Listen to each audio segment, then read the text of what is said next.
tengo bastantes cosas que decir sobre la ruta, ahora que voy en el día 26, y es porque vi este post en un planeta. Porque me decepcionó que la ruta de June fuera tan gay. Lu, no quise decir ser homofóbico, pero no quiero que June nos descuide, especialmente porque Henry lo robó.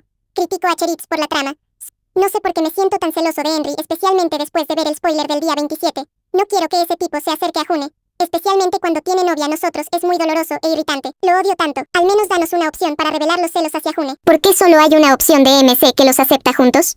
Bien, siendo John mi ruta favorita en el Sesum, hasta ahora no puedo ocultar mi molestia por las apariciones de Henry.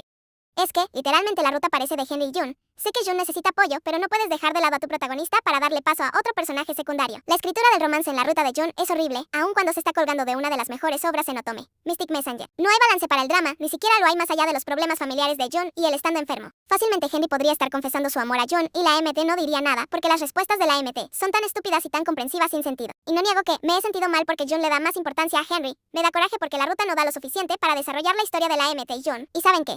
No me sorprendería que ni siquiera tenga un final feliz, conociendo lo vago que se ha vuelto a Cheritz, porque para ser sinceros, ninguna de las rutas del Sesum ha terminado de una forma bien. Y es que, Sesum no se trata del drama tal como otros otomes, es un acompañante, no le puedes dar a tu público migajas y cosas mal hechas. La escritura, colgarte de tus personajes más famosos, arte mediocre hecho por inteligencia artificial. Por más que ame a June, su ruta solo está para atraer público y conseguir dinero, en lo que hacen algo mejor.